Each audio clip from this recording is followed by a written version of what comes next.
I will address the court briefly.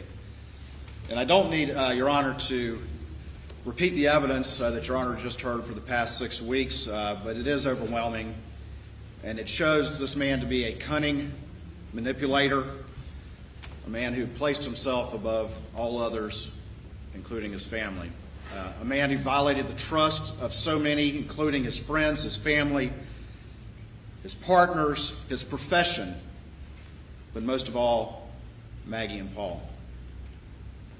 This is a very complicated situation, and I want to offer my condolences to the family that has suffered here.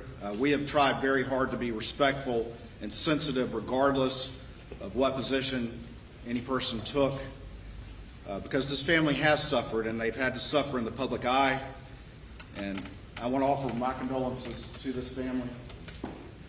I want to offer it for Maggie and Paul and Mr. Randolph, too, who I had the pleasure of working with on one occasion. But the reality remains is that despite all this attention, this case is about Maggie Murdaugh and Paul Murdaugh, and I'm so thankful that the jurors gave them a voice. You heard about Paul. Obviously, there was the boat case, but you also heard him described as a fun-loving young man, a person who loved life, a person who would do anything for his friends, for anyone. And he's cut down as he was just starting to live his life. You heard about Maggie. You heard how sweet she was. You heard that she was a girl's girl who adapted to the outdoorsman life of her sons, how much she loved her sister and her brother-in-law and their children. And she was cut down in the prime of her life. Both of them, like everyone else, was unaware of who he really was. No one who thought they knew this man, no one who thought they were close to this man knew who he really was. And, Your Honor, that's chilling.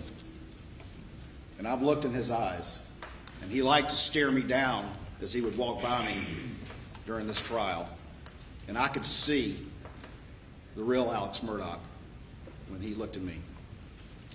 The depravity, the callousness, the selfishness of these crimes are stunning. The lack of remorse and the effortless way in which he lies, including here sitting right over there in this witness stand. Your Honor, a man like that, a man like this man, should never be allowed to be among free, law-abiding citizens again. And I would submit to you that the only just sentence here to give justice for Maggie and Paul is the maximum, and that would be 2 consecutive life sentences.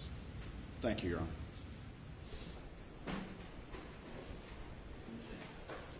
You indicate that no victim would like to speak at this time.